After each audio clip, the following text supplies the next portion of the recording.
The Moon, number 18. Near the edges of two cliffs, two figures stand, wrapped in the rays of luminescent moonlight. The male stands upon the right cliff, while his female counterpart stands upon the left cliff.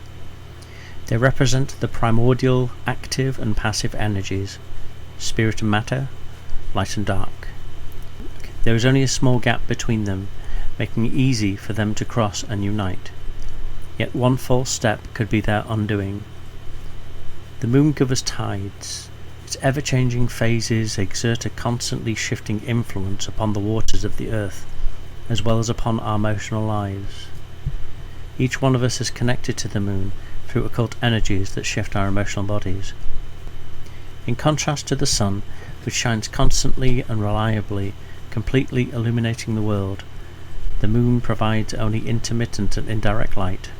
The moon provides general impressions, but cannot be relied upon to reveal the whole truth. There is something mystical to its permanence, its stillness and silence. For this reason, it is important to proceed with caution. When the moon card appears in your reading, it signals a period of fluctuation and change.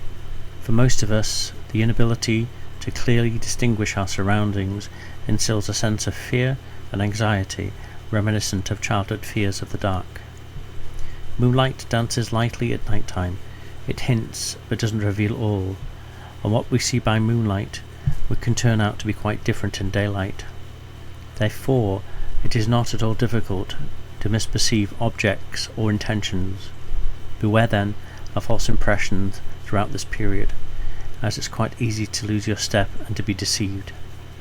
It's also wise not to make any major decisions or changes during this time.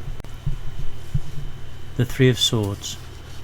Some people have a different way of interpreting the Three of Swords based upon the numerological properties of the number 3, the triad. Because the suit of swords deals with the element of air and therefore the mind, the suit as a whole can be interpreted as a progression from the unknowing to knowing. Since the Ace of Swords associated with the number 1, also known as the monad, it's a card that brings the discovery of truth. The number 1 is the creative big bang of the mind. The Two of Swords associated with the number 2, the dyad, is all about the duality and the choices of the mind. We've now reached the number 3, the triad.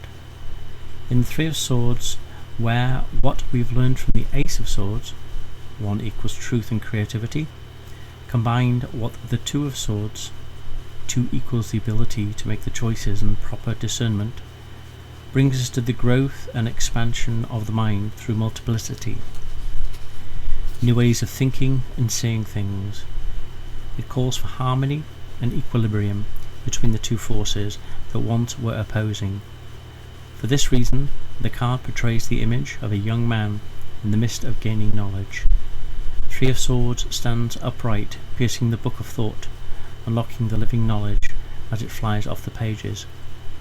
They take flight and enter the receptive grail of the mind, a fertile ground where their seeds can germinate and develop fully if properly tended to. Three of Cups. Yes, of course you're invited to the party. The Three of Cups is one of the most welcoming cards in the tarot deck.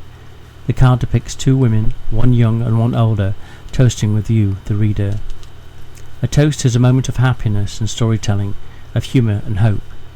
The idea of toasting is one that is familiar in most cultures, and it speaks of celebration and calling in those things that we have in life.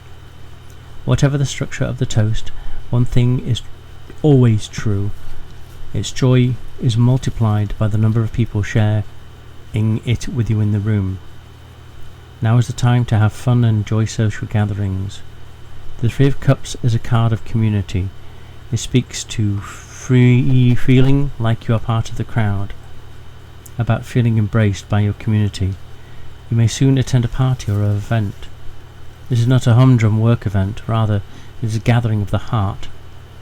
If you have nothing like this planned, this card may be trying to tell you that you need a little bit more of fun in your life.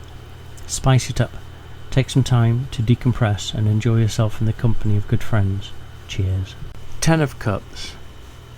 We've now reached the 10 of Cups, having passed through several different stages of emotional lessons. Now we arrive at a point where harmony and joy are at their peak. A woman carrying a child stretches out her hand, inviting the viewer to their future home. A path with 10 of Cups leads to a small house on the hill in the distance. After a long and tiring journey, they've reached the place where they can now settle down and enjoy their life together. The 10 of Cups is a card that brings with it the sense of well-being, a happy family, and simple joys. It speaks of harmony in relationships, an almost idyllic state, if you will. It's really a wonderful card to receive, and if you have any family problems in the past, the 10 of Cups brings clarity and blessings to those relationships. Just like the 9 of Cups, the 10 of Cups brings harmony and joy. However, this is a shared joy, not just one felt by you. It's something that can only be experienced with those you love. 8 of Cups. She's had enough. The woman pictured in the card is tossing her cup and leaving it all behind. She's moving on, leaving behind a rundown cabin and all of her belongings with it. There's no sadness in her eyes, only determination and courage. A sense of freedom grows inside her with every step she takes. The 8 of Cups is the card of moving on from a situation or place that is no longer bringing you joy. It's the start of a new journey, one that will not be easy since you're now starting from scratch. Nonetheless, it can be an interesting one, full of new possibilities. Whether it's an actual trip or an inner journey is for you to decide. One thing is for sure, an old cycle is closing and a new one is beginning. It takes a long time for us to admit when something is not working for us. Perhaps we've outgrown a career or a relationship. Change is never easy, and the unknown is scary. However, you know very well that this change is inevitable, and it is coming. 7 of Pentacles. The baker has laboured all day, using her training and experience to transform simple, everyday ingredients into a wholesome, hearty meal that will nourish and sustain her patrons. She proudly displays 2 beautiful loaves of artisanal bread, while several others are still in the process of being prepared. Nothing is ever achieved without hard work, and once she has completed her task, she will take the moment to enjoy the fruits of her effort. When the 7 of Pentacles appears in your reading, it's time to pause and evaluate your progress.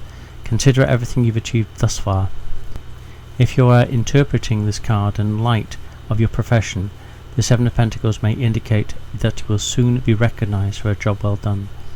It has taken you many years to get to this point, and soon you will be rewarded for your efforts.